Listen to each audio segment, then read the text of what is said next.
तो पुण्यात्माओं परमार्थ के लिए संत आते हैं, और जो परमार्थ नहीं कर सकता वो खाक संत है। और संत किसे कहते हैं?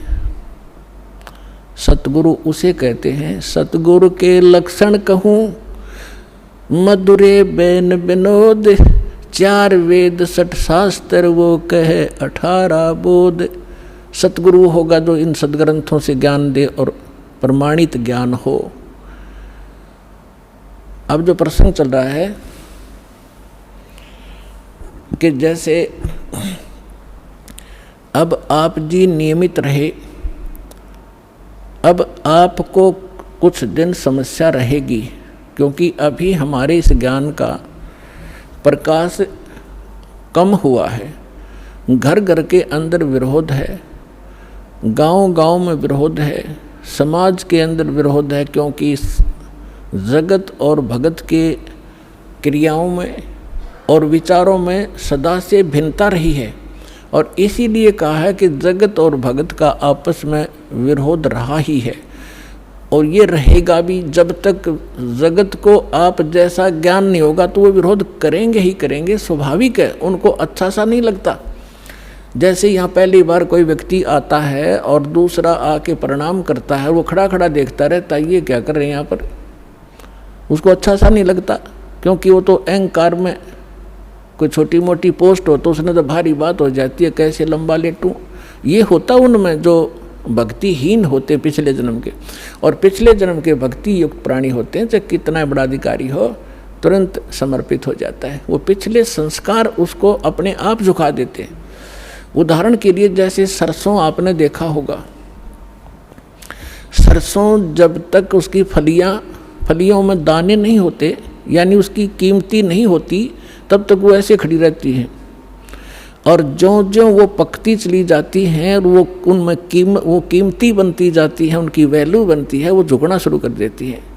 और इतनी झुक जाती है कि ज़मीन को छूने की चेष्टा करती है, क्योंकि ईब उनकी कीमत बन गई, वो कीमती हो गए, उनके अंदर वो शक्ति आ गई, वो कीमत बन गई। और जब तक वो यूजलेस थी, वो न्यों खड़ी थी आकड़ी ऊपर ने।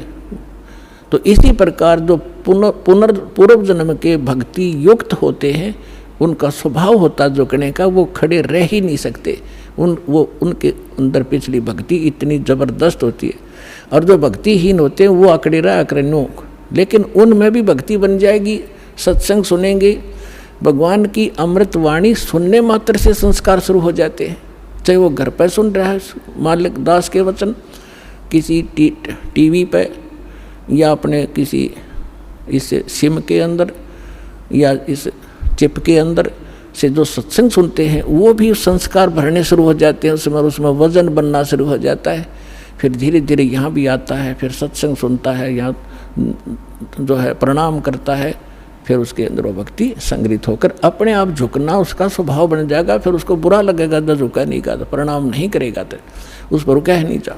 तो जो प्रसंग चल रहा है कि अब ये बिचली पीठी चल रही है, और इसमें क्योंकि सत्संग एक सामूहिक तौर से सब विचार व्यक्त किए जाते हैं, ये एक सामूहिक लेक्चर है जिसमें प्रथम कक्षा के बच्चे भी होते हैं जो पहली बार आए हैं, कुछ ऐसे भी होते हैं जो वैसे ही सत्संग श्रवण करने के लिए भी आए हैं, कुछ ने आज ही उपदेश लिया है, कुछ 2 वर्ष के हो गए, कोई 4 बार आए हैं, कोई पुराने भक्त हैं। तो सभी के अनुकूल इस सत्संग के माध्यम से ही संदेश दिया जाता है, और उनको जिसको जहाँ कोई त्रुटि होती है ये वचन वही काम करते हैं।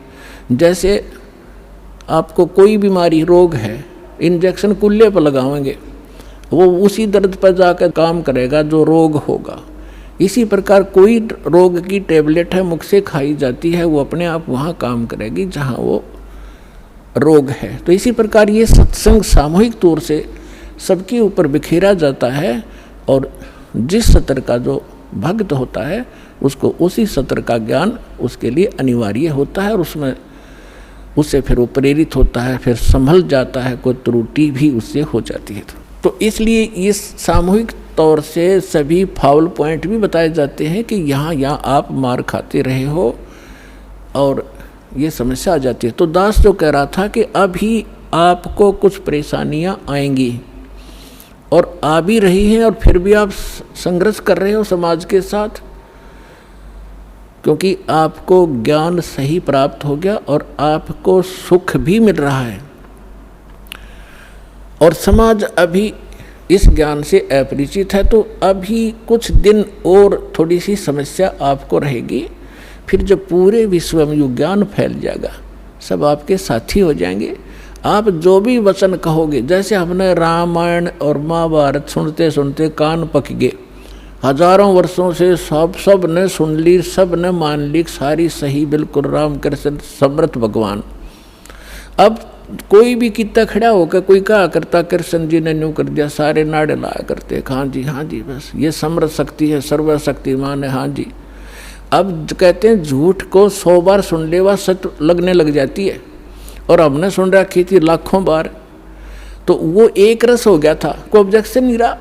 अब ये सच्चाई भी ऐसे ही दास बार बार रह कर सुनाओगा, तो ये सच्चाई भी आपको एक दिन सबने स्वीकार करनी पड़ेगी, और सभी ऐसे ही गर्दन हिलाया करेंगे, बिल्कुल सही, यही है ज्ञान और ज्ञान ही नहीं, और यही कबीर है भगवान और भगवान ही नहीं, इस ज्ञान से ही होगा।